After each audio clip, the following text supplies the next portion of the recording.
Therapy, hey, let's be having you people. Let's be having you. Where with? I'm in the Uber. Just finished watching a film. It ran a little bit late, people. It's supposed to finish a bit earlier. But big up to everybody who's in the house already. I see you, Jamie. Big up, man. Big up to you, bro.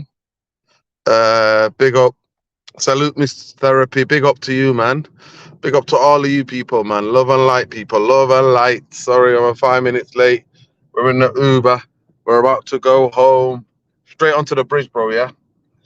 Thank you so much, driver. There you go. He knows where he's doing. He knows where he's going, people. Big up, everybody. Listen, we got a jam-packed show for you tonight, man. You know what? Everton, obviously, everybody knows and understands what happened to Everton. You know, I mean, I'm just like, give Manchester United a break, man. Why couldn't you bring the charges next week or the week after? Do you know what I mean? It's like now, Everton fans are coming with flares, with everything. And I can tell you now that they're going to be well up for it. It's a team from Manchester and a team from Liverpool playing each other. It's a big game. It's a big game, is it? Everton Goodison is always a big game. Anytime we go to Liverpool, it's always a big game for either Everton or Liverpool. But it didn't need this added spice to it, people. It's going to get spicy. Big up Jarvis. Yeah, man. Big up. Lots of love, Jarvis. Lots of love. So it's going to be very interesting. It's going to be I'm expecting an incredibly intense atmosphere. I'm expecting that they're going to be doing protests against the Premier League, which I 100% support. So big up to the Everton fans out here. We support them in their struggle against the Premier League, 100%. We absolutely, we support them, 100%. Just anywhere hate will do. Thank you so much. So at the end of the day, people, definitely, it's going to be really tough. Brother, what's your name? Tell me your name again. Rizwan, big up Rizwan, Therapy Army. Rizwan, say hello to the people watching, bro. Big up Rizwan. Rizwan got me here in quick time. Uber driver, Rizwan is a legend. Thank you, Habibi Shukran. Kadafis. So yeah, big up Rizwan, man. Honestly, love to this brother. Big up. But yeah, we're live, people. We're live and direct on the streets of Manchester. It's a full moon tonight, people. Therapy Army, it's a full moon tonight. Oh, full moon, people, full moon. There's our Jay. Jay said, hey, you're live on YouTube, mate. One love. Yeah, you got, he's a City fan, eh? But it's Manchester, isn't it? Hey, big up, Jay.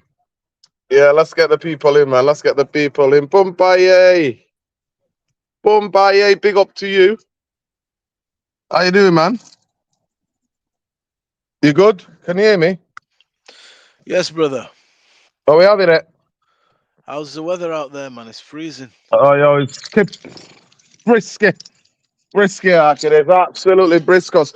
I'm just introducing to the Therapy Army about what kind of a game we're expecting on Sunday. I've just watched a film at home, Mexican film. You know me and filming it. Come together like bread and butter. If the Therapy Army knew how much I was into cinema, especially world cinema, they'll be shocked. But yeah, I need my cinema, man. I go to the cinema to escape Manchester United. So it seems like I've already booked a couple of films after we get panned on Sunday. I've already booked a couple of films, people. That's how it is. That's how it is. Big up the Therapy Army. Big up Mateus. Big up everybody in here. Let's get the people in. Like I said, we've got a jam-packed show for you tonight, people. We're going to be looking at the Eric Ten Hag's presser. We're going to be looking at Eric Ten Hag now as part of the CBBC Jackie Nori stories. Coming out with all sorts of madness. And then we're going to be looking at it's the club and Eric Ten Hag pushing Varan out of the football club. Is that what's happening, people? The bankers try to get rid of all of the people on high wages that they gave big wages to. Yo, Jamie, trust me, it is brisk. Look, you can maybe be able to see. That's when you know it's cold, mate. That's when you know it's cold. Yeah, man, on Blockwell win on Sunday. Bro, it's freezing, ain't the word. But people, smash a like on the video, subscribe to the channel if you're not already subscribed already. Bumbai, I'm gonna hand you over to Bumbai, and Bumbai is gonna tell you what his expectations is on Sunday. So Bumbai, I'll let you handle this from here. Your expectations, obviously the added pressure and the intensity and the atmosphere with the Premier League charges that Everton are facing. Like, that game does not need any more added spice. And now apparently they're going to come with their flares. Apparently United have been warned about Manchester United coach coming to the stadium. They're going to turn it into a hostile atmosphere from before even the game starts. On the coaches, they a couple of hours before the game, like they did when Frank Lampard was the manager. So it's going to be very interesting, people. It's going to be super interesting. So we're going to see what happens. But Bumbaye, what kind of game are you expecting from Sean Dyche's Everton, who are being deducted 10 points and who actually before the international break were in good form and playing really good football? Well, we're evening therapy army. First and foremost, we got the Palestinian cause, as always. That takes precedent. With regards to the game, we're doing all right at the minute. We're quietly going about our business. It'll be a difficult game. Everton are under Sean Dyche, man. They're getting it together a little bit now. They've got a reasonably good balance. And you know what? It could be things like this. Maybe if he's smart, he can utilize it and give them a stockade mentality. We don't like a physical battle. We don't tend to win those.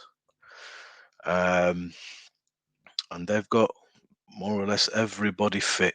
They've got no injuries. Calvert-Lewin's doing all right. You got our boy Garner's playing well. Jack Harrison's been a really good addition for them. Dwight McNeil. You got Garner. You got Decore. And that defense of theirs, Mykolenko's doing really well. Tarkowski's pulling his weight.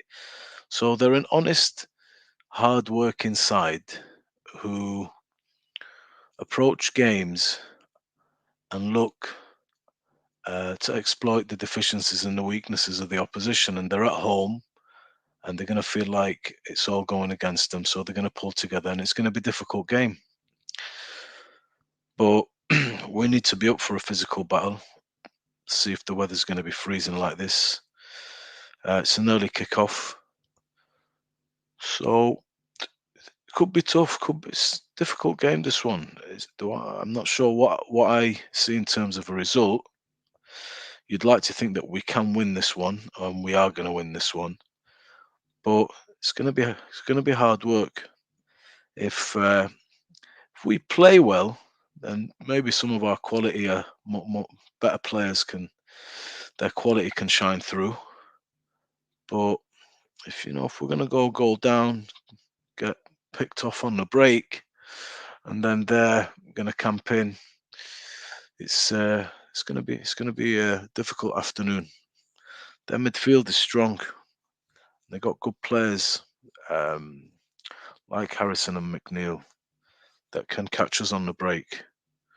So it'll be an interesting game. But as far as injuries go, they've got a clean bill of health, more or less. With regards to us, the usual, Evans is out, Martinez and Malacia are out, Ericsson's injured, Casemiro's injured, Sancho's not part of this number, and Hoyland may or may not play. It's touch and go, it seems, and that will be a huge miss. So I'm not sure what you guys think in the comments, but for me, this is going to be a difficult game, man. This is going to be a difficult game.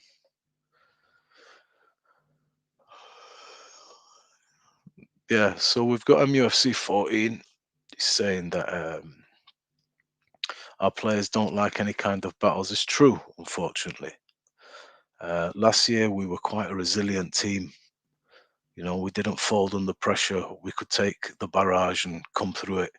Now it doesn't seem that we've got that quality anymore. So it's going to be a really difficult game. And if we can get through it and get 3 points, it'll be a really good 3 points because of the timing of this game that coincides with everything that's happening to them. And they're on form. They're playing well. You know, they're getting their results. Sean Dyche, sometimes, if you remember with Burnley, they do notoriously start slow in a season and they just gradually pick up and pick up and pick up. And it seems Everton are doing a bit of that now under Sean Dyche. So we have to be up for a battle. I think Hoyland's a big, big miss. So Martial probably will come in there. Who would you guys start on the right hand side? You want to give Anthony a second chance? You want to go with Pellistri over there? What do you think? Options and pickings are pretty slim.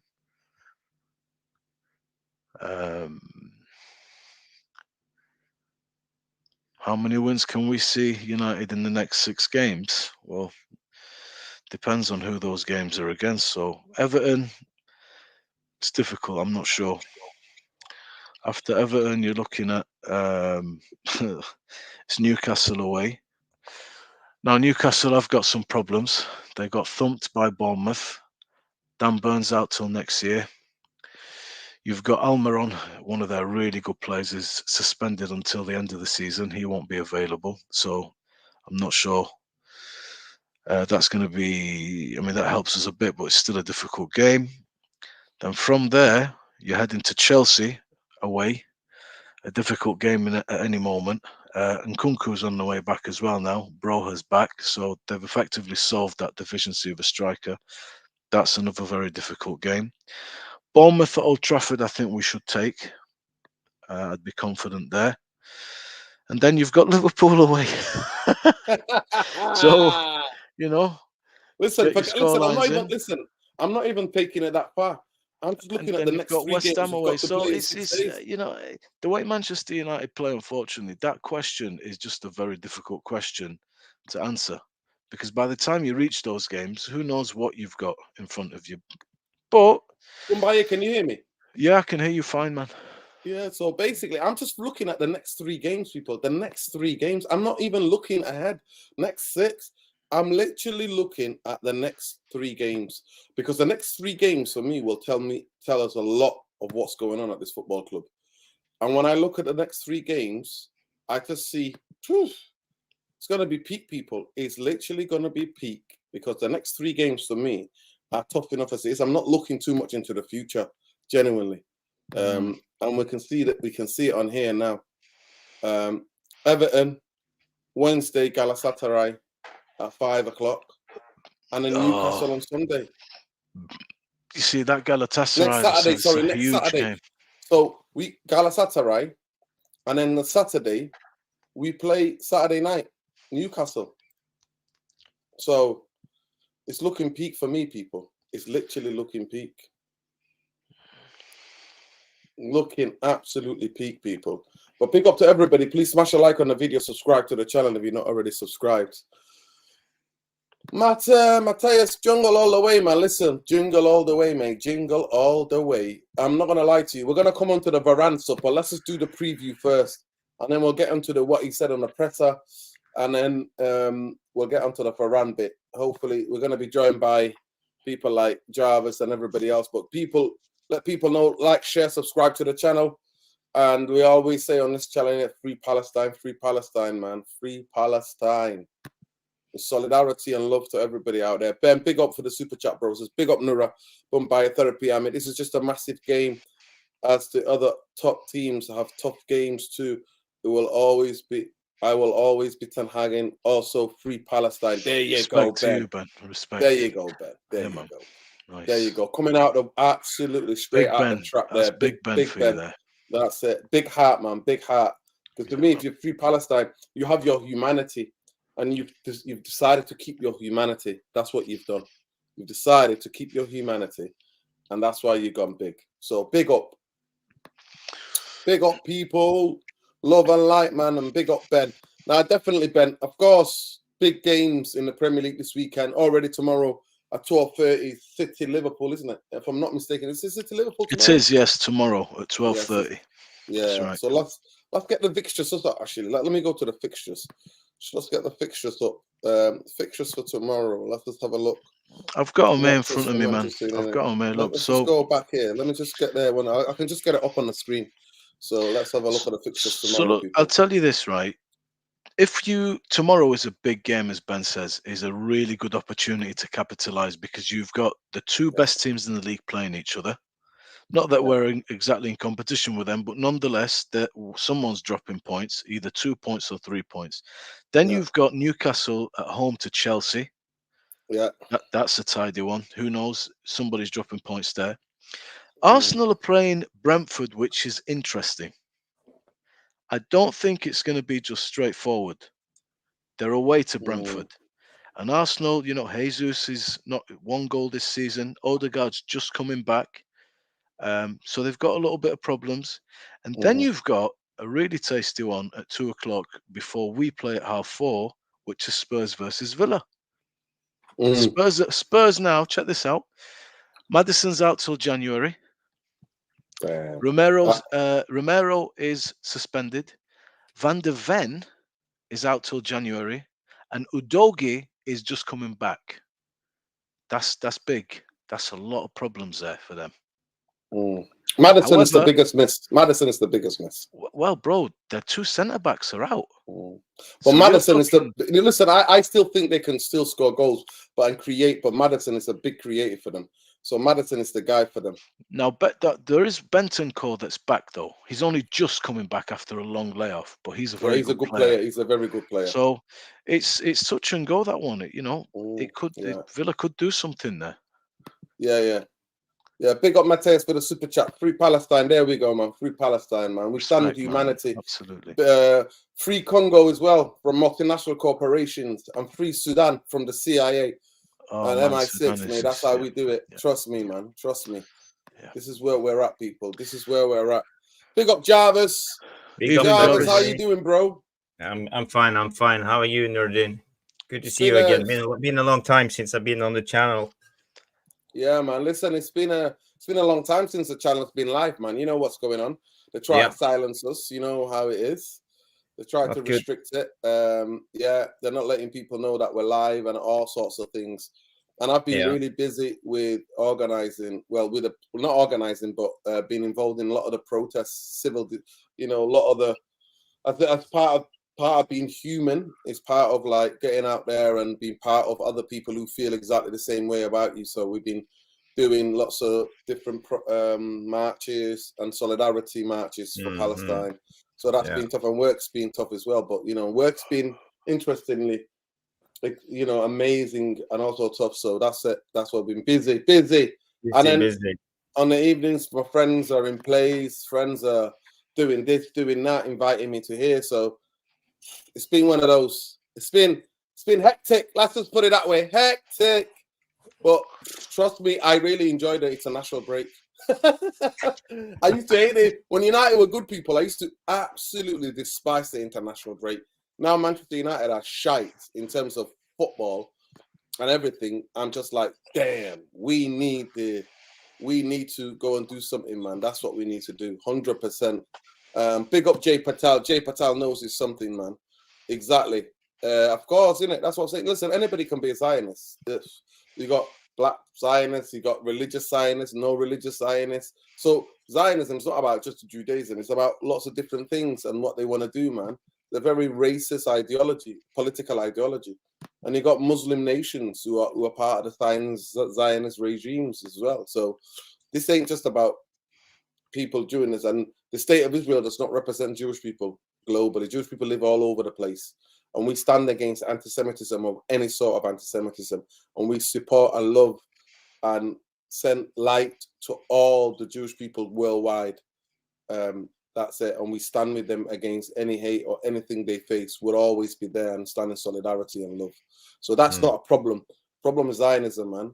Which in lines with British, American, Western media interests. And that's where we have to do something about it, man. But big up even your country, Jarvis. I saw your country saying it's enough, it's enough. What are the babies? What's going on? What's been happening? So I've seen your, you know what I mean? So it is what it is, man. People are realizing globally what's going on. So we send love to the Palestinians, man, every day, every night, every minute, every second, always in our hearts. And we see their humanity, regardless how many people try to dehumanize them. Regardless how many people try to dehumanize them, we see their humanity. That's what it's all about, people. It's about seeing each other's humanity, people. But getting back to this, let's get into this. Jarvis, I just said, and Bumbaye said, the last thing we needed is for anything to spice up the game.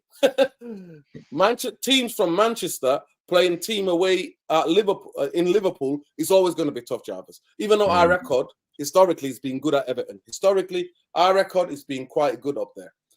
But the idea that you banned them for 10,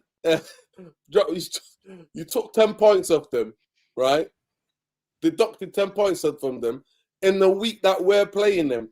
Majority of their players are not internationals. Majority of them have been there they've had almost 2 weeks to think about it, almost a week and a half.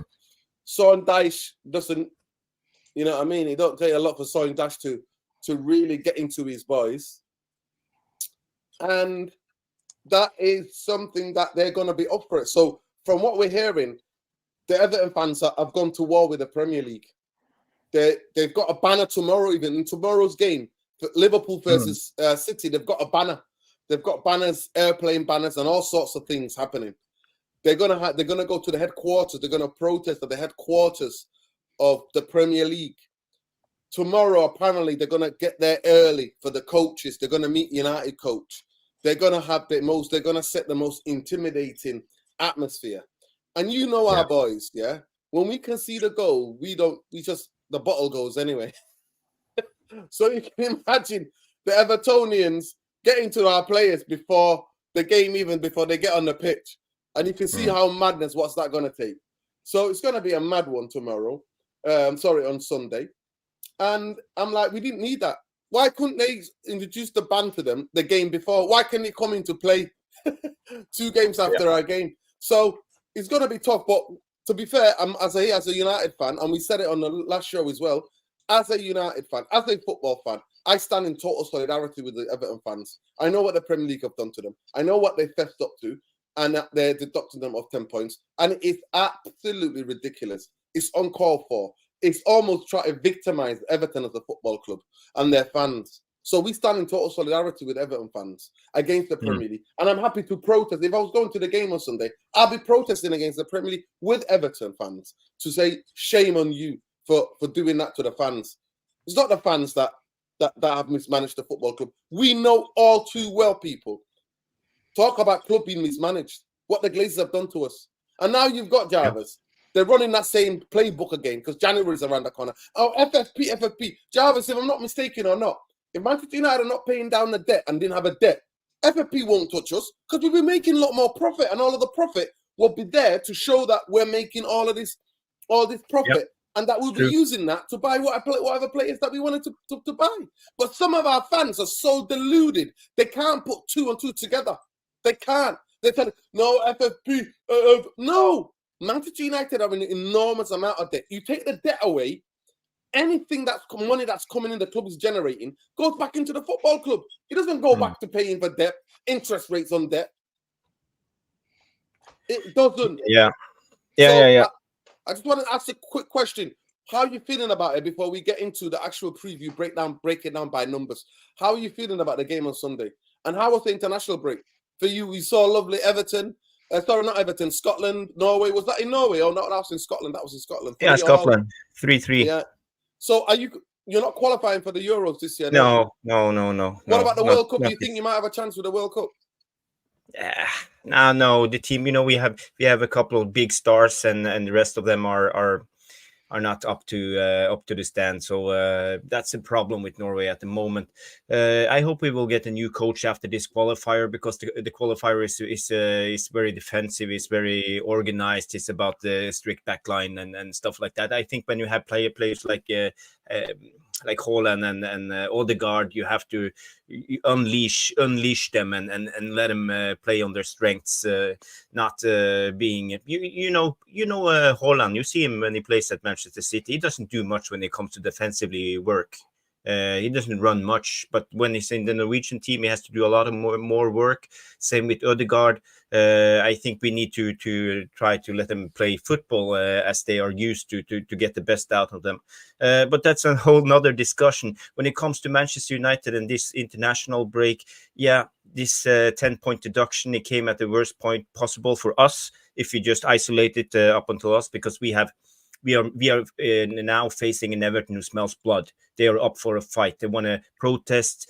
All the players are fired up. They want to give it all. And we know this season Everton, Sean Dyche, he plays a I don't know, 4-5-1, 4-4-2 formation. It depends. Now this season he has been playing with the Doucouré as the number 10, and he drops down into the midfield. So they are almost playing in the 4-5-1. So and a lot of runners, people who fight, who tackles. They have Garner. They have this Onana.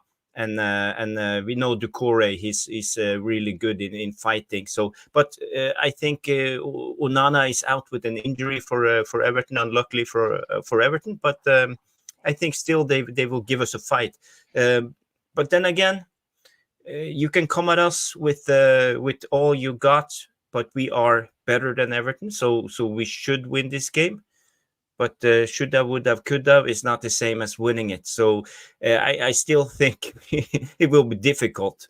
We have a lot of injuries at the moment. And the latest injury was Mason Mount, came in today with a calf injury, strained calf, I believe. So still another muscle injury this season in the Premier League.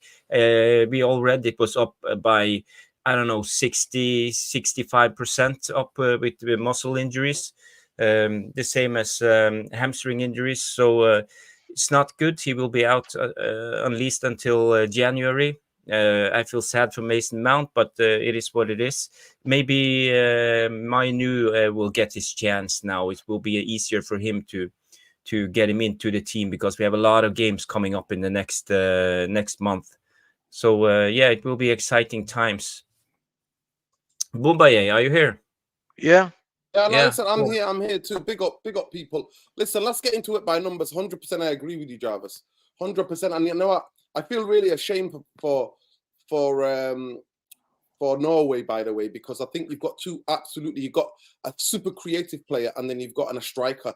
And teams have gone to World Cups because they've got two world-class players, almost. Do you understand what I'm saying to you? So yeah, all you need is a coach that can organize the rest of the other seven outfield players, to basically organize them to play to the strengths of those two. Do you know what I mean? The other eight players on the outfield to play to the strengths of those two. So that's what it really should be. And I hope that you find that really a good coach for you, because it would hurt me not to see Højlund in a World Cup, or Odegaard as well. They're both fantastic players. It's not fair, is it? It's not really, really fair. Right, let's get into it. The game by numbers, people. So, what game? Going to, there we go. Let's get to the game. Let's get to the game by numbers. Let me give you things by the numbers, people. It's a numbers game. It's a numbers game. Here we go. Club captain Seamus Coleman is in contention to return for a long-term knee injury as Everton play for the first time since the 10-point penalty, breaching of the financial rules. Amadou Onana is likely to miss out because of a sore calf, while Dele and Andre Gomez remain sidelined. Manchester United welcome back Luke Shaw after 3 months out with a torn high muscle. I don't think he's going to start, but we'll get into it in a minute. I think he might come on, but I don't think he's going to start. Rasmus Højlund's been nursing a muscle strain and will be assessed. With muscles, I don't think you take the risk, me personally. I don't think he's going to play tomorrow, Rasmus Højlund. Mason Mount is also in doubt, but the goalkeeper, Andrina, should be fit despite his early release from international duty because of injury. Match facts. Everton's only 2 victories in the past 19 competitive meetings have both come at home in the Premier League.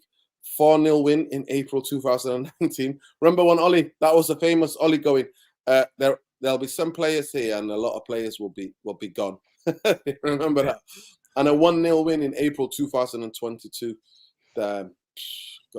The Toffees could become the first team to lose 40 Premier League games in to a single opponent. Wow.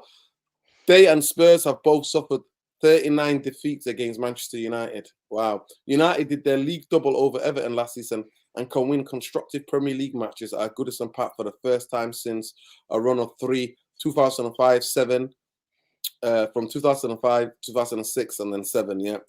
Everton's 10-point deduction from breaching the Premier League financial rules has dropped them 14th place to 19th on 4 points.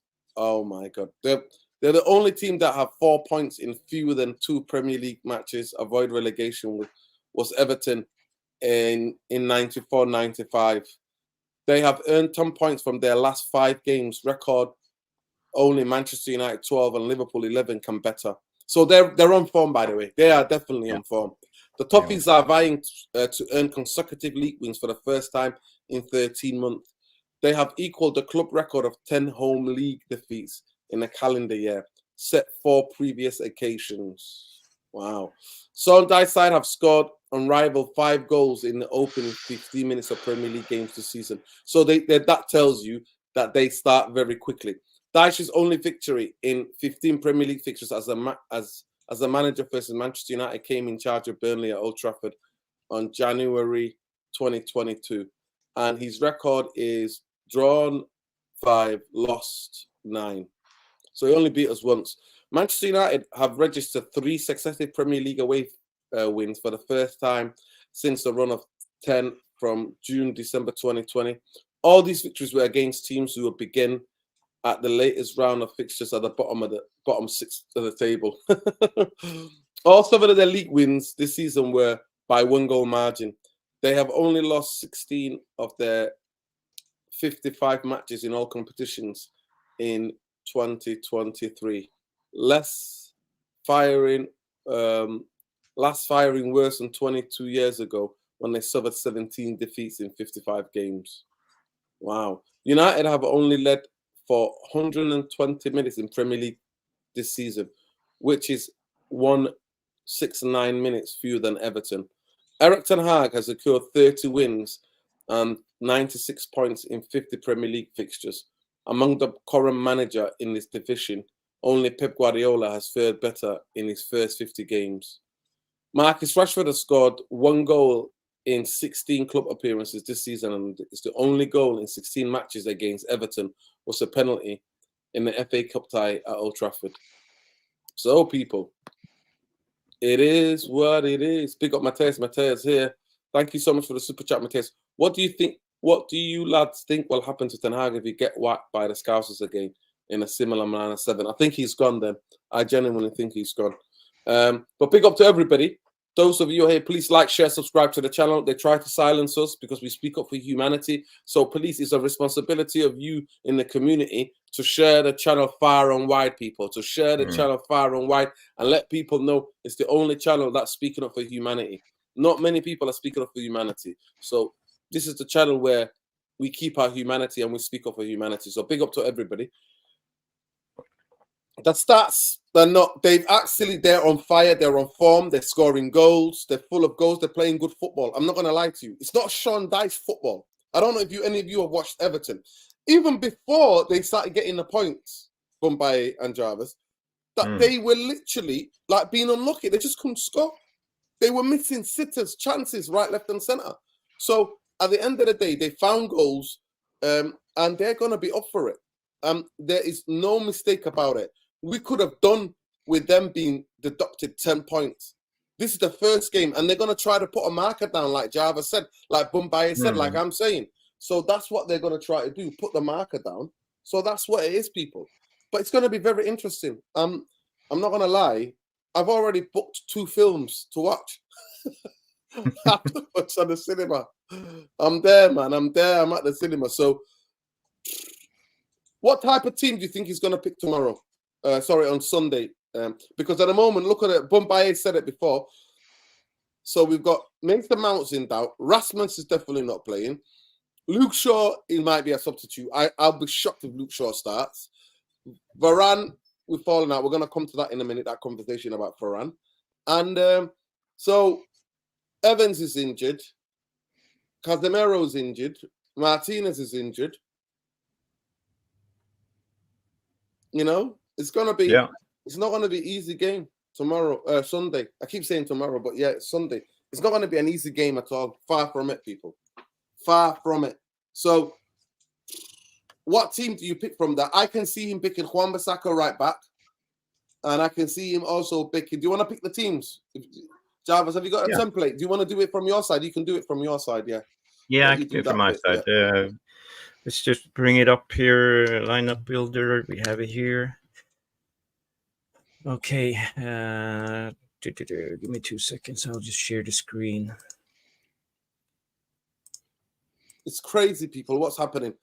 Crazy what's going to happen, man. Honestly, the pressure, the next 3 games is going to be tough on Everton. I'm not going to lie to you. It's going to be really tough. It's going to be really, really tough. Yeah, I think Onana will start in goal. So that's the one who's certain, because he didn't have an injury at all, or he's back from his injury playing the international. So Onana, I think for me, as long as Van Bissaka is injury free, he will play as right back.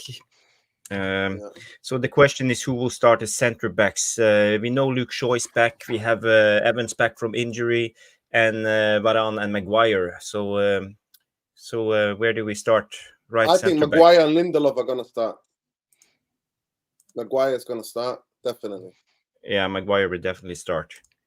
So the left centre back, I don't think Ten Hag will start Varan, because he wants a left-footed centre back. It's going to be Lindelof. It's going to be Lindelof. Yeah, Boumbaye. Yo. Who do you think will start left centre back? Nemanja Vidic. Oh, that would be great. I wish.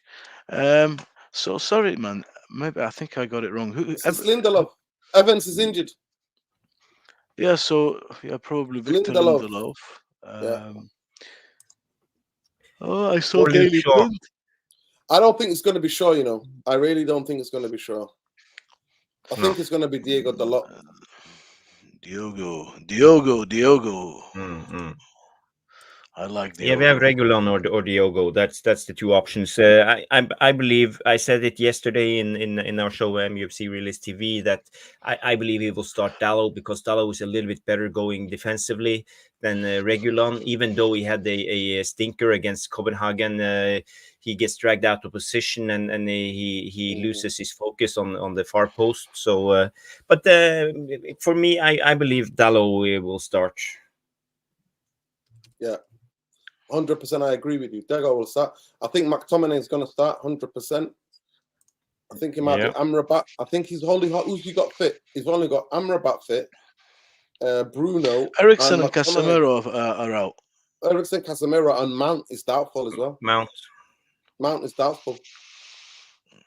No, he's out. He's out. He's not doubtful. He's out. Yeah, he's out. Yeah. Okay.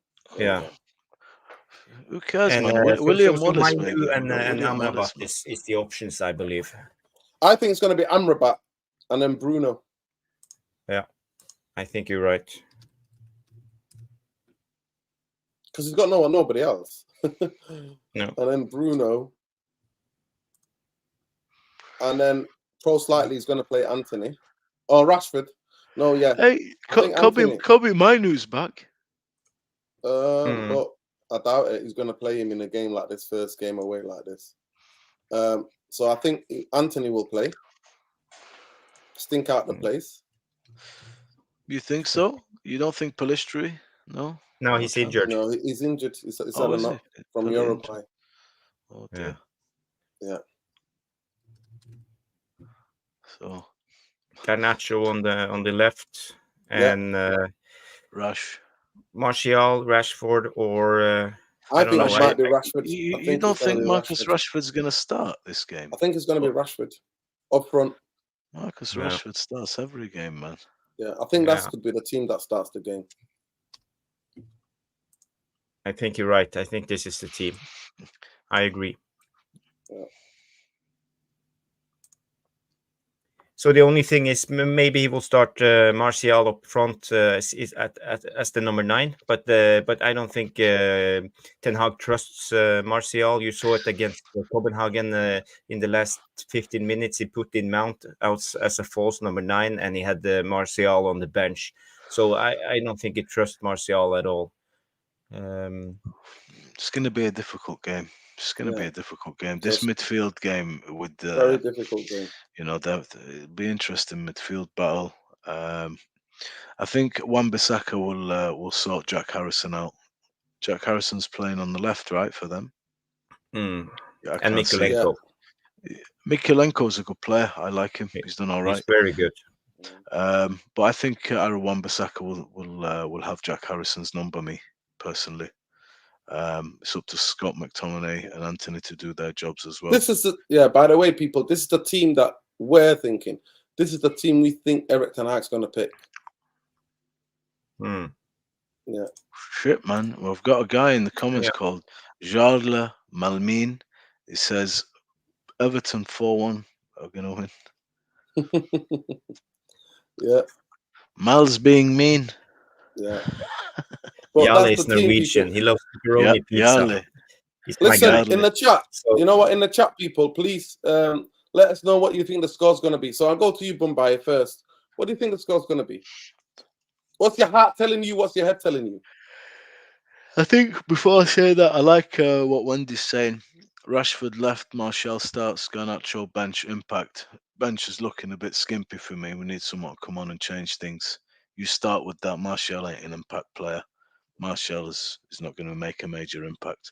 I would start with Martial and put Rashford on the left, and then have Garnacho to bring on if we need to. He's really he's good in impacting a game, better than starting, I think. What do I think we're going to do? Well, in terms of, this is a really difficult game. I think it's going to be a hard game to win. I think it's, if it's a cold, drizzly day, Everton, Sean Dyche teams, if you look at Burnley, I was saying at the top of the show, they can start a season slow, then they just pick up and, gradually start to build and build and build, and they're doing well, other than that deduction. And now, if Sean is smart, you get that stockade mentality going. Everton fans are going to be, all together up for it. Man United are coming to town. Listen, it's going to be a hard game. So I think they're going to go after our boss before the players get in the stadium. They're coming for the bus. I'm going to go for a draw, on this one. I don't know. I think I'm going to go for a draw because. Yeah, I think I'll go for a draw. So you take the point right now, basically. That's what you're saying. No, I will never take the point. I always want to win, and this is a game we can win. Just think, in my head, and playing the game out with United's team here. It's not like we're firing. We're not flying. We are getting results though, and if Eric's going to do that and get results, then I'm not going to complain too much. Get results, because what results do is they give you time to implement something a little bit better next week, or the week after that, or the week after that. Problem happens when you get no results and play shit. Any manager, doesn't matter, even if it's Sir Alex Ferguson, you can't do both of those things and not expect to be criticised and do them for a prolonged period of time and not start to feel pressure at United. So I just feel this game is going to be a difficult game. Cool. So you think it's a draw? Your heart's telling you it's a draw. What's your head telling you? Do you know what? I'm going to go with 2-1 to United. He couldn't resist, people. Can't resist, man. I can't go into a game thinking we're not going to do the business. His head is telling him a draw. No, his head is telling him a draw. His heart is saying 2-1. Come on, United. That's what he's telling him, innit? Come on, United. Yeah, man. There you go. Jarvis, over to you, man. What's your heart telling you? What's your head telling you? Yeah, first of all, I think this team is okay. It's balanced. What I miss from this team is Rashford playing up front as a number 9. He's no hold-up player, and he doesn't contribute in the press play. So for me, I think that's a big weakness. But I like the rest of the setup. I think we will play okay, but I think we will struggle with clinicality again. We will struggle with scoring goals. My brain actually, my head says 0-0, but my heart says 1-0 for United. And if you see here, this This is Everton's team when they started against Crystal Palace. They won 3-2. And there's a solid team. Onana is out. You see he's their number 8 in midfield. And they will put in Guehi, who plays as a midfielder. But still, it's a decent midfield with Doucouré and Garner. As Boumbaye mentioned, Harrison, he's really good. And they have Ashley Young. Actually, he's playing really well this season. Really well, And yeah. Mikolenko, who's on the left back with okay. McNeil. Both of them play good football. And Calvert-Lewin been scoring a couple of goals lately also. So he's back in business after a couple of years out with injury and a lot of he hasn't been going at all. So I think it will be a difficult game. Calvert-Lewin, he's Just to update you, Unana's not playing. He's out. Yeah, He's gonna I know. miss out. Yeah. McNeil has been brilliant for them. Jack Harrison has given them something different. Garner has been one of their best players. Decore is always a fantastic player. And Calvert-Lewin has put these injuries behind him and is found form 100%. And here, Braithwaite is a fantastic young centre-half. Seriously. They've looked agree. solid at the back. You know what I mean? And like I I said, agree. Mikulevenko's been brilliant this season as well for them. So it's going to be a tough game, people. So go on. Your heart's telling you what, Jarvis? Yeah, my heart said 1-0 Man United. I hope we will nick it. But as you said earlier, Nuruddin, they have hit the woodwork the second most times of all the teams in the Premier League. They have they are in 5th place when it goes to big chances missed. So they struggle with the same thing as we do, like clinicality. So, yeah, I don't think it will be a lot of goals. 0-0 or 1-0 Man United, or in worst case scenario, 1-0 Everton. One thing, what's going to happen is that I've said it in the stat there, they score a lot of goals in the first 15 minutes, 20 minutes. That's when they score goals. So they're going to come out really hard and fast. It's the biggest thing, like Boumbaye mentioned earlier before you come on, Jarvis, is that we shy away from the physicality. So the physicality on Sunday is going to be super important. Super important how we get into them physically and how we fight against them, because that crowd is also, we need to keep our heads and keep our cool, because that crowd is going to be up for it, and they're going to be putting extreme pressure on referees and the fourth official and everything else. By the way, in this game, he's serving a ban. What's his name? Eric Ten Hag serving a ban. Loads of weird noises coming from your end, so I've muted you, Boumbaye. I don't know what you're doing there. I don't know if you're in a bath or something, but yeah, loads of noises. So he's going to be watching the game from up. I'm hoping that he will have an earpiece. He will have direct contact with what's going on down there. So it's going to be very interesting to see. I just hope that he changes it. He doesn't wait. I'm going to be keeping an eye on Eric Ten Hag's in-game management for this game, because I think his in-game management this season has been dreadful. It's been the biggest. To me, I could not believe the in-game management of the Copenhagen game away. It was absolutely dreadful. It was shocking for me. And it makes me doubt this manager even more, even though I deep down believe that there is no in the hell way that sacking him is going to fix anything. It's not going to fix anything, me personally. And there's not one person out there that's going to come and fix this. But what do I think personally? My heart says 1-1. My head says Man United are getting beat 2-0. Oh, yeah. Yeah. I just want to bring up one more thing before we can. If you see here, this is Everton's top-rated players this season. You have their left back Mikolenko. He's been fantastic this season. For me, he's been the best left back of the Premier League. And he's top rated. He's rated by 7.59 out of 10 this season. So the most top rated player of Everton. And their top scorer is Doucouré, 4 goals. Dominic Calvert-Lewin with 3 goals. So he's back again. And top assist, as Boumbaye mentioned, Jack Harrison. So he has 3 assists. So those are the players to look out for. Mm-hmm. Yeah, if you go down the list, if you just go back up to the top, look, James Garner makes it every. In every box, how well they're playing this season, he makes it. So he's there in that top rated. He's there in the assist. He's there in the he's everywhere. Honestly, he's brilliant. And like I always said, it was a mistake getting rid of him.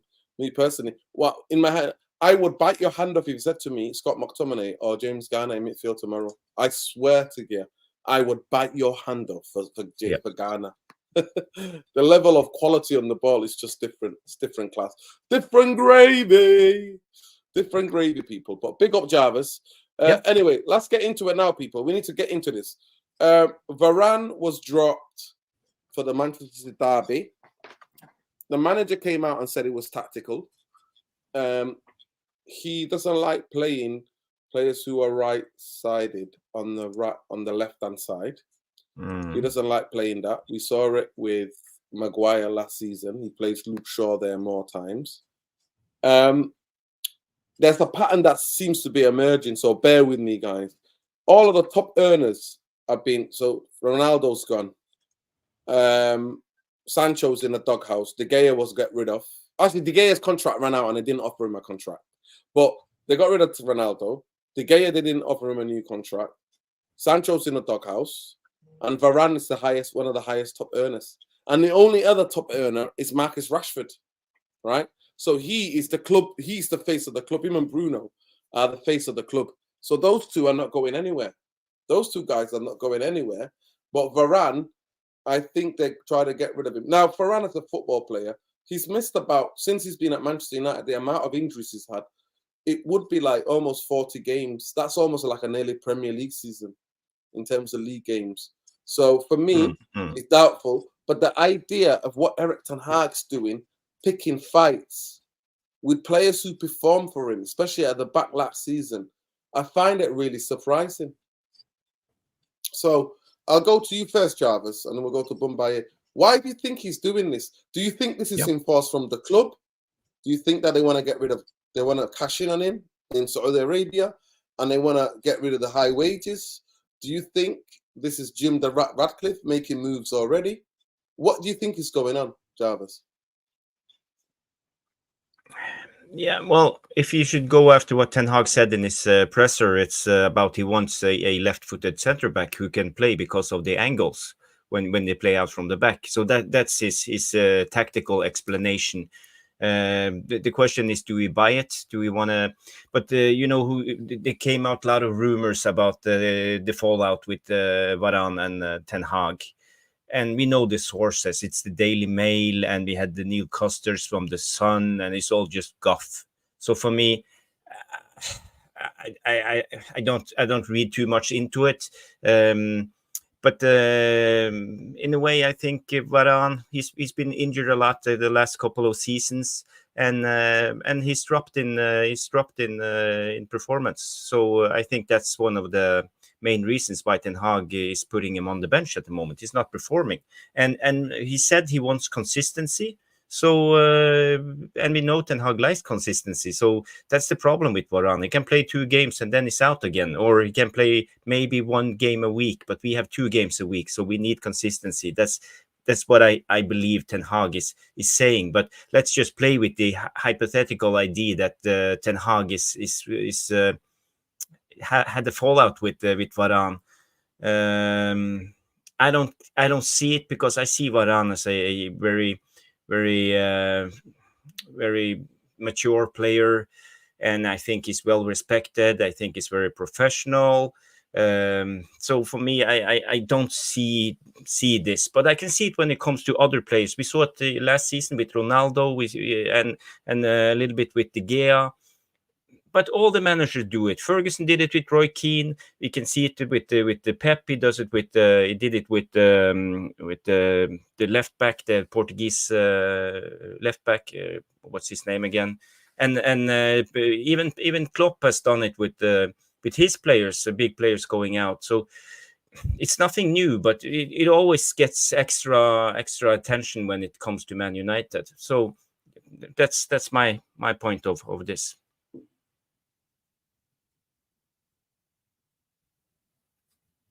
Oh, you're on mute. Bumbaye, what do you think? What's going on with Varane being ousted out the football club? Do you think it's above Ten Hag?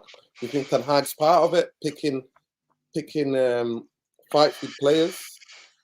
Do you think he's tried to clean out the dressing room? What do you think is going on? Have you heard the news, by the way, that Varane's apparently been put up for sale in January? I mean, yeah, And I don't Varane's not mind. happy. He's not happy being dropped.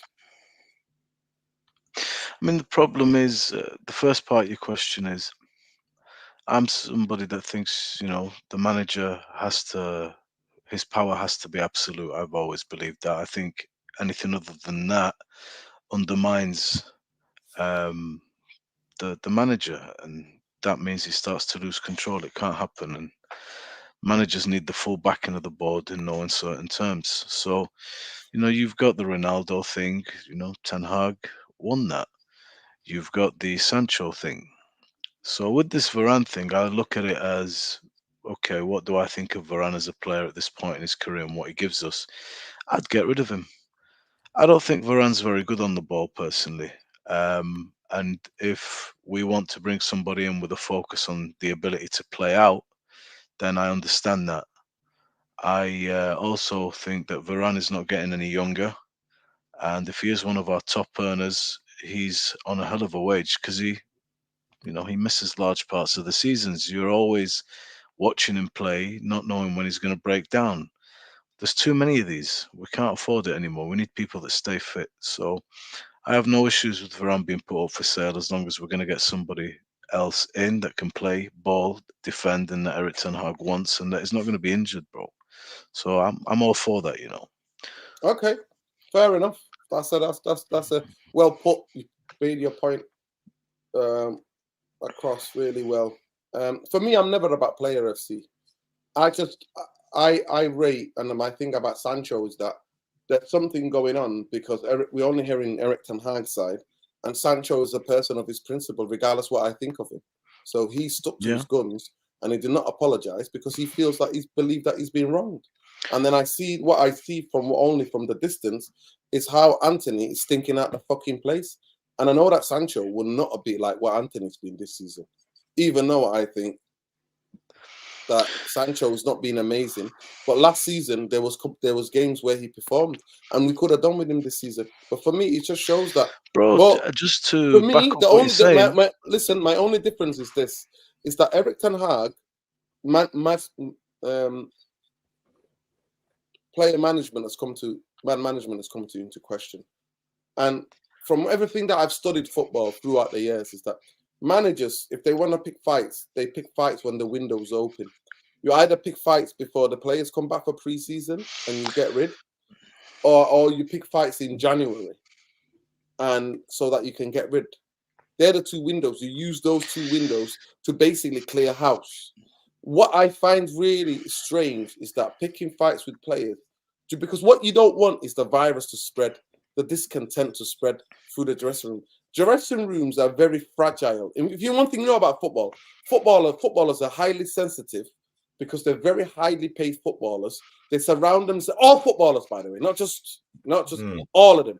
They surround themselves by a lot of yes people, and there's a lot of egos. And actually, by nature, you have to have a lot of ego to make it in football. Do you know who makes it in football in this country? I don't know in Norway, Jarvis, but 0.0.0% of footballers. So every year you've got about, I don't know, maybe 1,500 kids in all the academies throughout Great Britain. Bumbaye, what noise are you making? I swear to God, what noise is he making? Right? So you've got so many thousand, like honestly, hundreds, could be 1,000 kids who are all fighting to get that professional contract and to actually play in the Premier League at the highest level. Not many of them make it. So you have to have self-belief. You have to believe in that. You have to have, and it's a thin line between confidence and arrogance, Jarvis, as you know, in life, right? So at the end of the day, a dressing room is a very fragile. So if you keep falling out with players, we heard the murmurs about him and Casemiro falling out. And big up Windy. Windy put it on here. And big up Sajinder as well. Sajinder says here, Eric Ten Hag hasn't fallen out with Varane. That means he genuinely thinks Evans, Maguire, Lindelof are better centre-backs than him. He's either or I'm watching the wrong spot. No, 100%. But big up Windy. Windy said this.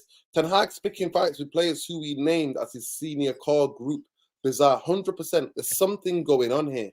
it's not straightforward where you back the manager. For me, I will always back the manager because the manager needs to be. I'm not about these players because I think these players, like I said, what have you done in a Manchester United shirt for me? You've not done anything for me, like for a long time. So why am I going to stick my neck out and go against any manager?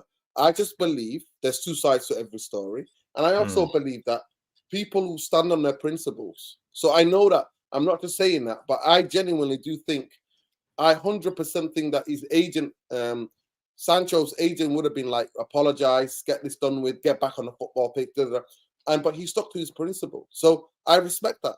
I don't agree with it, but I respect it because he feels so passionately about it. And then we see what's happening in the form of Anthony, where he was playing ahead of him, and Anthony's been absolutely dreadful, and he's one of our most expensive footballers. So it's shocking to me what's going on. From what I hear from people who's got their ears close to the ground that's surrounding Manchester United, the club has just become super toxic, just incredibly toxic. Yeah. And that the virus has spread so much, the toxicity in the past 10 years, and it's not happening in a vacuum. It's been built up on built up on built up on built up. So now it's just hit low bottom because majority of the staff thought that the Glazers were going to sell. They should have been tuning into United Real Therapy. I would have set them straight. But Nuruddin, do you believe the toxicity all come from within the club, or is it other factors like outer factors? Because we have the fans, we have the press, we have a lot of everything. other factors 100%. like pouring. It's a combination. It's a combination of all things. It's not just one thing. It's five or six things, but mainly all of it is determined from the ownership to the football structure, Jarvis. And once the rot sets in any spot, it's hard to turn it around. Do you understand what I'm saying to you? And this has been building. So it's not happening in a vacuum. It's been building for a decade. I must admit, the season's biggest surprise is Maguire. He's actually played good. Charlie, man, Melanie, what are you watching? We've played Burnley. We've played Sheffield United. We've played Fulham. We've played Brentford. Who else have we played that's at the bottom there? We've played another team that's almost Luton.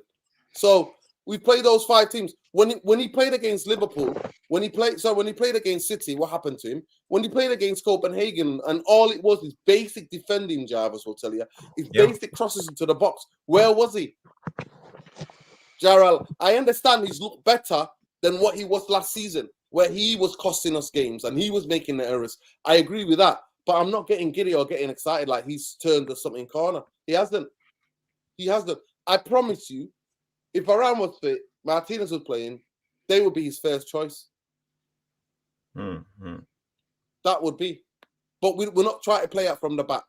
So that's where even playing out from the back doesn't make sense. Because with Maguire, I don't think Maguire plays that from the back really well. I don't think so. He just does the most telepathic pass out wide.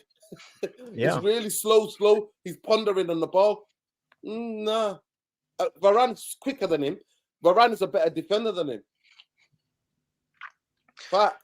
Problem is with Varane, man, at least Maguire's always fit. And to be honest with you, Maguire is performing better than he has previously, I have to say. No, 100%. He's not making the mistakes that he was making. And usually I hate the fact that he dwells on the ball for too long. And that's been my criticism of him since we bought him.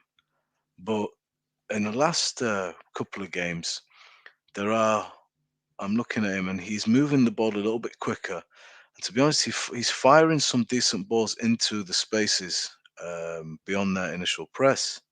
That was something that I saw in the last game that he played, where we didn't quite agree with it.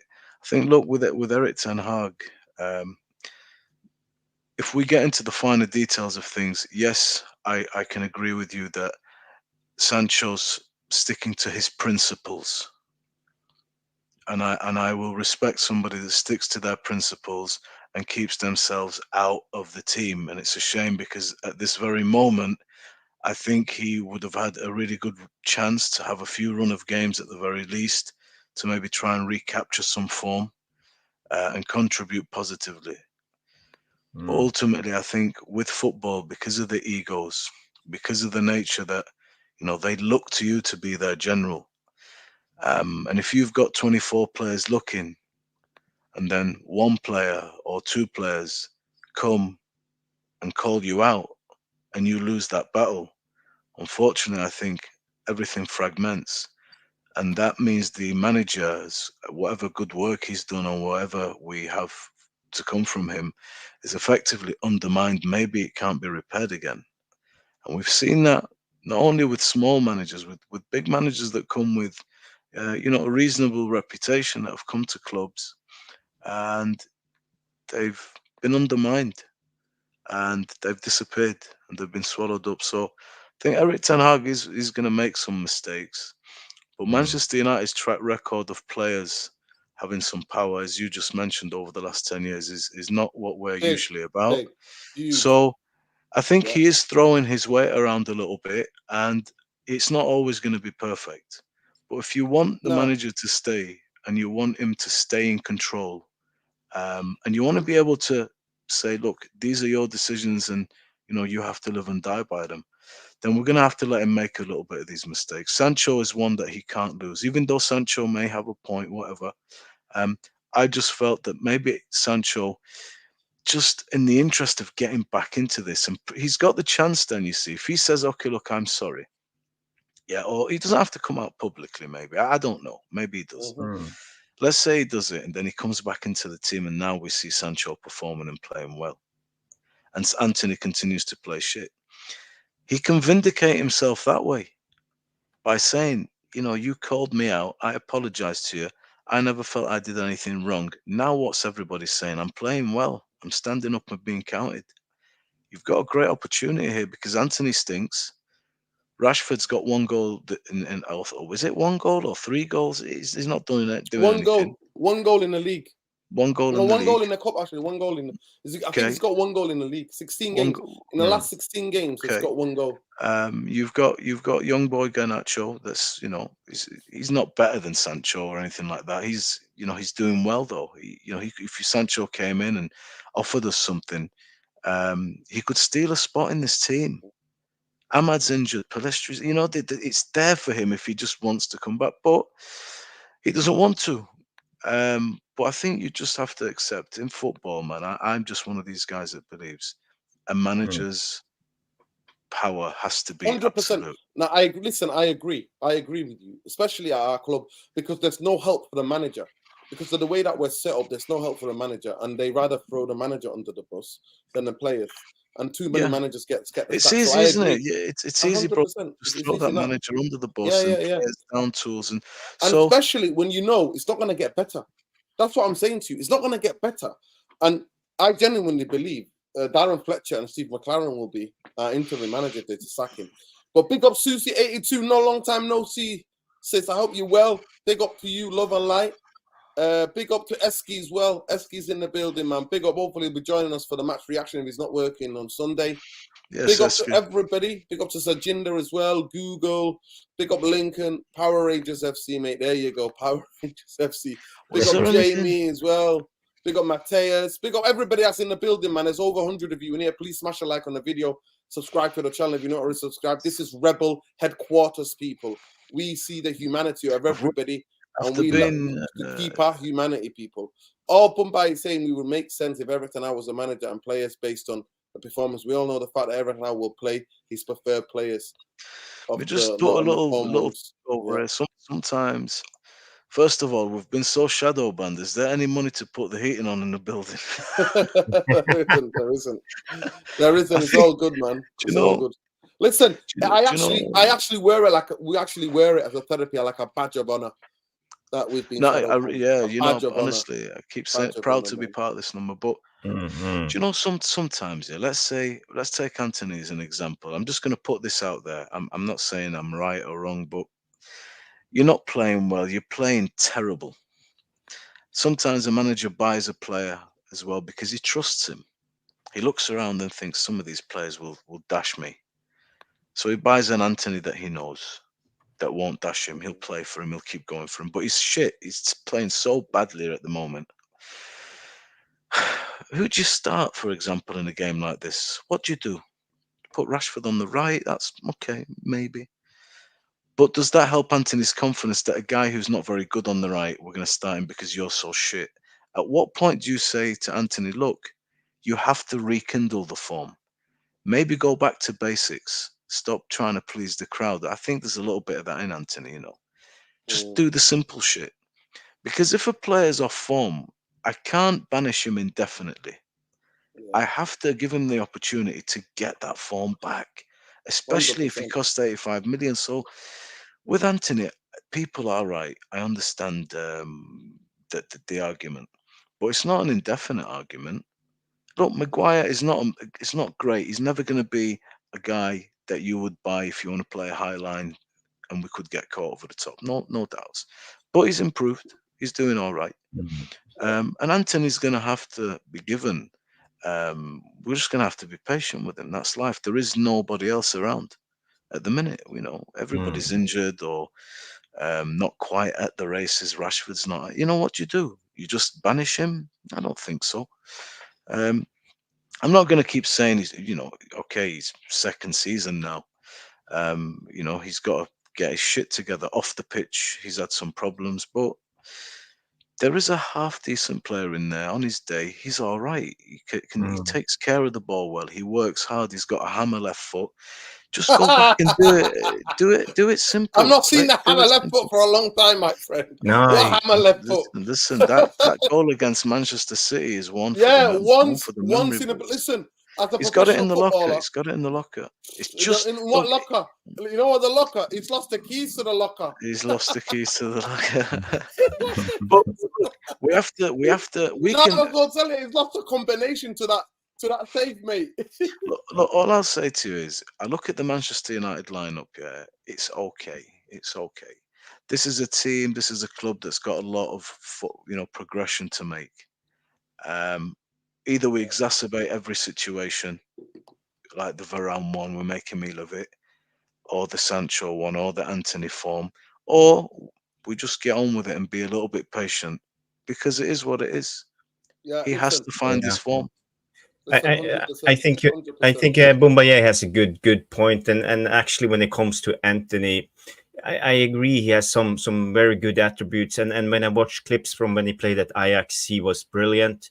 But the Dutch league is a little bit slower, so he got more time, but he do the same reflexes. When he get the ball, he takes it forward on the first touch, and he steps on it and drags it a little bit back and invites the defender. But the problem is when he did that in the Dutch league, he had the time to invite the defender and then do his dribble. But now when he touched the ball and steps on it and drags it a little bit back, the defender, boom, it's right there. So we don't have the time, and that's why he always retract and pass the ball backwards. So he needs to figure out, and I don't understand why a big club like United don't have player developer who can help them out with this, because it's very small details that takes them to the next step. And he always comes back to the default. He do the same thing, receive the ball, first touch is okay, steps on it, drags it a little bit back, invite in the defender, and then retracts and play the ball back. So why can't they just help him out and train, do the same drill 10,000 times so he starts doing it on automatic when the ball comes in the Premier League? Because now he's been at the club for 1.5 seasons. So I can't understand why we can't fix this, because it's so obvious what's wrong with it. Do you agree, Nuruddin? No, 100%. You would think that developmental coach should be able to get older, because he's young enough still to be able to improve, to, you know what I mean, go up the levels. But listen, Jarvis, players were burnt out last season. We were saying it on this channel. And then all the stuff is happening with his ex-partner and all these other women, with allegations of physical violence and everything that comes with it. Big up Windy Grant says, why are you looking at Anthony as if he's been successful in the Premier League team? He'll come good again. He'll come good again. Anthony's not Mount situation. Maybe Anthony is not a Premier League player. Some of them just don't. That's a fact. Some players, some Latin or European players, they just don't fit in. They just don't fit in. But let me just get listen, let me just pick up Susie. Susie says, always follow Mr. Structure. You're the only one who talks sense. They're all get swept away by Jim Lol. Susie's been paid. Susie's been paid. Jim. Listen, no. Paid. Stop paying people. You're supposed to. I thought it was shadow band. You're rolling. You're paying Nah, you know Susie what? now I've not to seen her chat on here like for a this. while anyway. Listen, big up to this is just me, evening everyone. Anthony took 2 seasons to find his feet Ajax. So okay, there we go. We're getting a bit of knowledge. Windy has the point to be fair, yeah, 100%. 60 million was wasted on Mount, could have been solved in leaking the roof at Old Trafford at the toilet. Oh my god, on the block toilets now, 100%. Go ahead, Bombay. Last point to finish the show. Go ahead. Yeah, I mean, look, you're not. I'm not saying to you, maybe Anthony will not work out. Maybe this player or that player will not work out. But the player is here. You have to play the player. You can't tell me this guy has shown you nothing. He's got some decent stuff about him. There are some things, as Jarvis said, that should be fixed, really. You know, you've seen glimpses of what we want to see. But there is always a hold up in his play. But he's a good outlet, especially if you want to break. If you look at his first season, 4 out of his 7 goals were really nice ones on the break. So he's got, there's an idea of in Eric Ten Hag head of what he can do, and he can look after the ball pretty well. He's just got to slow the shit down there's a bit of erraticness in there, and I do think he's trying to please us a little bit, giving us, a few party tricks and stuff. Just go back to the basics. You're good at the basics. We need the basics, and just build it from there. But you can't isolate a player and freeze him out on the basis of his form. We're still trying to find out if Eric Ten Hag is the man that we think he was. He's here. Anthony's here. You've got to play them back into form. You've got to put up with it. They might not come good, but like I say, Maguire is done all right. It's a better showing from him this season. He was a 4th choice, for God's sake. Evans was brought in, tried to sell him. Thank God we didn't sell him. Imagine he wasn't here now with this injuries. Where would we be? Do you understand what I mean? You can't be too harsh and just it's all one way, one way, one way. Some players, I remember, I'm just going to finish with this. I remember Frank Rijkaard talking about one of the greatest players ever to play football, Ronaldinho.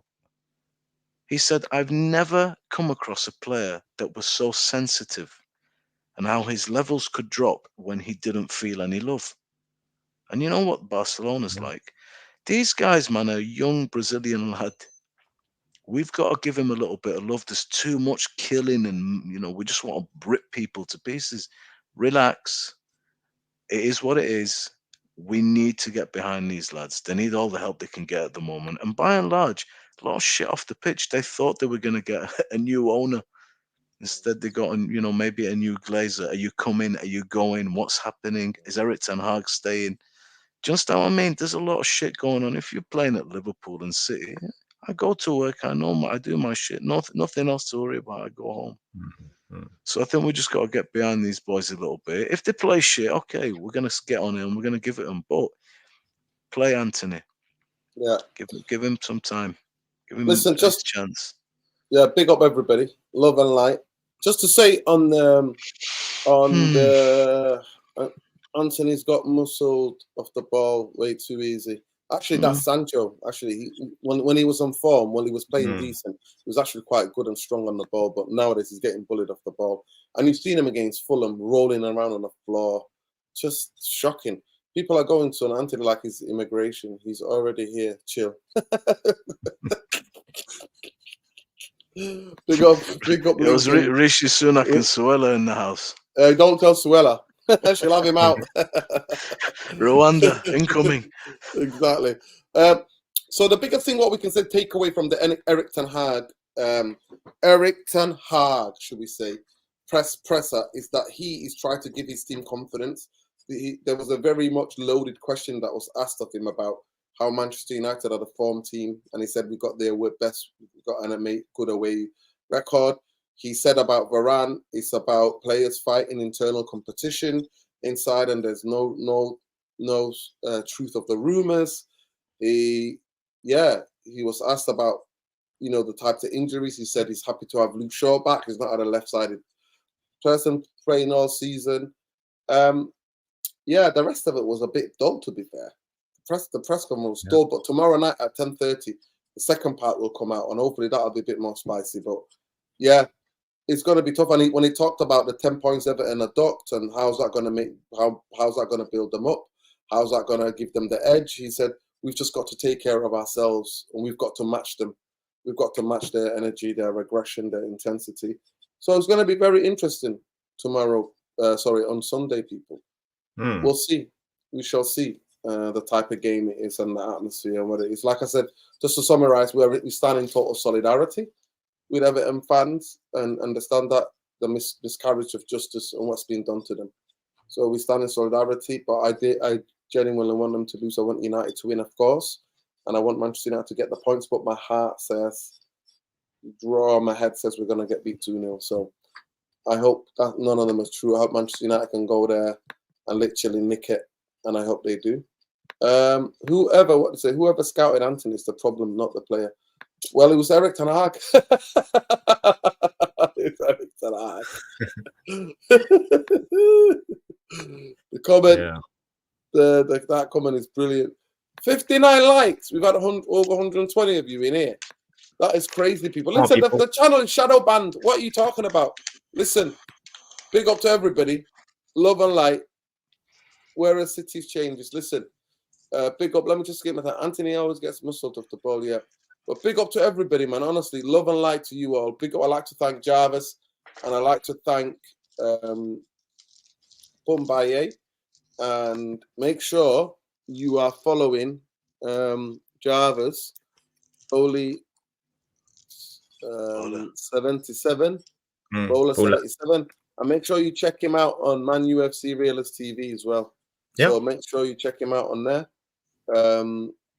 And big up to Bombaye for always jumping on here with his heavy breathing. You know, I don't know what he's doing, people.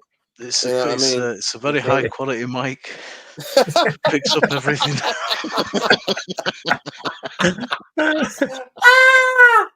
Hey, you know what they say, innit?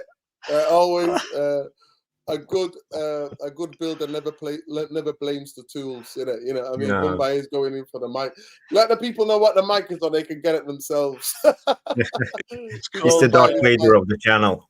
Darth Vader, mate. Honestly, it's actually given to me by a guy that went to space, NASA guy. This is what he wore up there. One giant step for mankind. Is that what it was? Was it that mic? The moon landing. Yeah, exactly. One minute sound, one giant explosion on the Real United therapy. I can't even understand what's going on here. I'm breathing. I'm not doing anything. I'm gonna hold my breath. I might just end up dying online, man. Yeah. Go ahead, Jarvis. Yeah, I'm just gonna say one last question before we go. There's a big game tomorrow. There's Manchester City against Liverpool. Early game kickoff tomorrow. Liverpool has snuck up. They are second in the table, 27 points. City are on 28. So actually, if Liverpool win tomorrow, they will be top of the league. So, do you have any thoughts on that game or predictions? Yeah, I want Liverpool to win tomorrow. I hate City. I can't stand City. I'd rather Liverpool win the league this season. I think Liverpool, and I think they've got the firepower. I think they've got the firepower. Is it at Liverpool? Is it? Yes, it is. Yeah. It's at Anfield, isn't it? Yeah. And Everton. I don't know if you heard, Jarvis, but Everton are doing a protest tomorrow with the plane going past against the Premier League in that game. It's going to be surreal.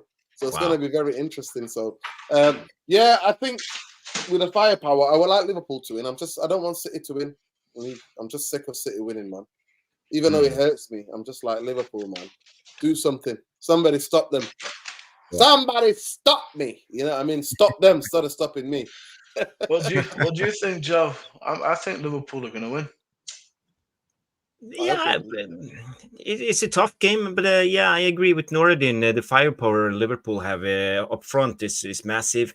Salah is firing at the moment. Even Darwin Núñez hits the goal after missing 100 big chances. So for me, I think Liverpool will win it. but they don't have City have a good team. They can also score a lot of goals, so it's an open game. But yeah, I hope Liverpool win, so at least we will have some excitement in the Premier League for the top. I don't want the City to take off and lead with 20 points when they come to January. Yeah, it takes away the excitement of the league. it does. It does. I hopefully I'm with you guys, Liverpool. Yeah, let's see what happens, man. But big up. I'll be on we're doing a march for Palestine, so hopefully I'll get to watch it sometime. But peace, love, light. We'll be back for the match reaction, people, on Sunday. Hopefully Jarvis will join us. Mumbai with his heavy breathing. Bring his Darth Vader mic on. You know what I mean? We'll be coming back. But big up to everybody. Big up to every one of you in the chat. Please smash a like on the video, subscribe to the channel. Like I said, we take it as an honor to be shadow banned for standing up for humanity. We're not going to be silenced, people. We're not going to be silenced. We will never be silenced. This is the Rebel headquarters. So the least you could do, smash a like, let people know about the channel, and let them become part of the community, because we keep our humanity and we see the humanity of others always, regardless what the mainstream news is telling us, regardless what the governments are cooking up, regardless the profiteering of the weapons manufacturer industry. Regardless of that, we will always keep our humanity and see the humanity in others. That's the message, people. Win, lose, draw, bankers out, glazers out, Jim the Ratcliffe out. Peace, love, light. Take care, everybody.